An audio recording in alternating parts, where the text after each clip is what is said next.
Hello বন্ধুরা, আসসালামু আলাইকুম। আপনারা সবাই কেমন আছেন? আমি ভালো আছি। আজকে চলে আসলাম নতুন আরেকটি রেসিপি নিয়ে। চলো আজকে কি রান্না করব দেখো। জাস্ট ওয়াও হয়েছে রান্নাটা। কালারটা ঠিক আছে, অনেক টেস্টি হয়েছিল, অনেক মজা হয়েছিল এই লাউটা। আজকে এই লাউ আমি কিভাবে রান্না করব সেটাই তোমাদের সাথে শেয়ার করব। তো চলো আমি রান্না শুরু করি। দেখো আমি মাছ এখানে পরিষ্কার করে নিছি। এখন লবণ হলুদ দিয়ে দিব, দিয়ে মাছগুলো আমি ভাজা নিব।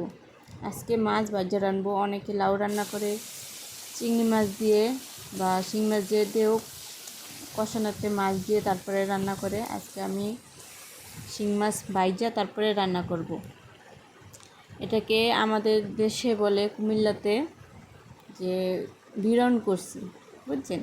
এটা বলে বলে মাছ দিয়ে লাউ ভিরন করছি। একটু অদ্ভুত একটা নাম, তাই না? আজকে সেভাবে রান্না করব। দেখো যে আমার মাছ ভাজা হয়ে গেছে।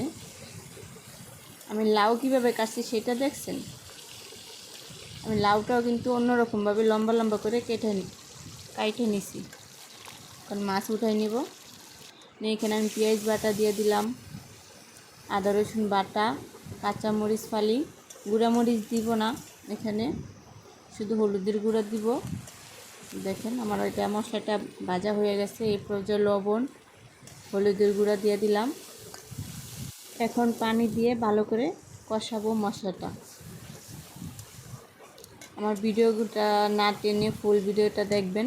ভালো লাগলে তাহলে প্লিজ সাবস্ক্রাইব করে দিবেন, লাইক করে দিবেন, কমেন্টস করবেন যে কীরকম হয়েছে কালারটা। তরকারি স্বাদ তো আর বলতে পারবেন না আপনারা যে কীরকম হয়েছে, কালারটা কীরকম হয়েছে সেটাই কমেন্টসে জানিয়ে যাবেন। আর এভাবে একবার ট্রাই করে দেখবেন, অনেক ভালো লাগবে।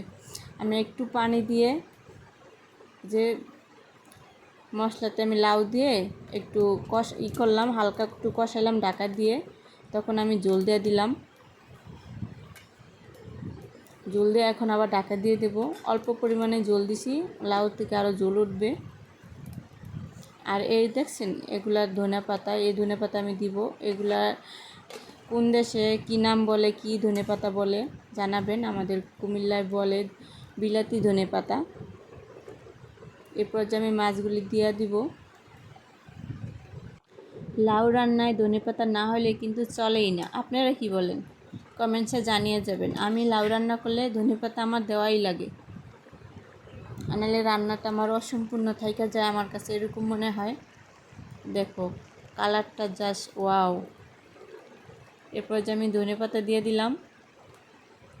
একটা লাউয়ের কালার কিন্তু রয়েছে, আপনারা পানি অল্প দিবেন লাউতে, তাইলে মানে বেশি পানি দিলে লাউটা জাল হবে বেশি, কালারটা নষ্ট হবে।